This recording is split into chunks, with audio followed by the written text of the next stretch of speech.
RSC બધા માટે નથી અને આ અમે ખુલ્લેઆમ કહીએ છીએ. કયા સાઇઝના ઓર્ડર તમે બેસ્ટ હેન્ડલ કરી શકો છો? અમે 30 કિલોથી લઈને 30,000 કિલો સુધીના ઓર્ડર બહુ સ્મૂથલી હેન્ડલ કરીએ છીએ.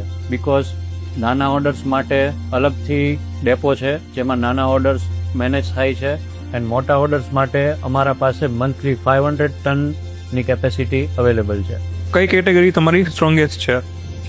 ટર્મરિક સ્ટ્રોંગેસ્ટ કેટેગરી છે અમારી, બિકોઝ એની અંદરનું જે કર્ક્યુમિન છે એ માર્કેટમાં જનરલી 2 to 2.5% કર્ક્યુમિનમાં સપ્લાય થતું હોય છે, જ્યારે આપણા ટર્મરિકમાં મોર દેન 3.5% કર્ક્યુમિન જોવા મળે છે. કોના માટે RSC નથી? વન ટાઈમ ચીપેસ્ટ રેટ બાયર માટે RSC નથી. આ અમે ખુલ્લેઆમ ક્લેમ કરીએ છીએ કે અમે સસ્તું નથી આપતા, પણ અમે આખું વરસ માલ આપીશું, જેટલો જોઈએ એટલો આપીશું એન્ડ ક્વોલિટીમાં એક પણ જાતના કોમ્પ્રોમાઇઝ કર્યા વગર આપીશું. RSC નો રાઇટ બાયર કોણ છે? જો તમે પણ ક્વોલિટીમાં બિલીવ કરતા હોય, ટાઈમલી પેમેન્ટ સાયકલમાં બિલીવ કરતા હોય અને તમારા પોતાને એક સારો કસ્ટમર માનતા હોય તો આજે જ અમને કોન્ટેક્ટ કરો.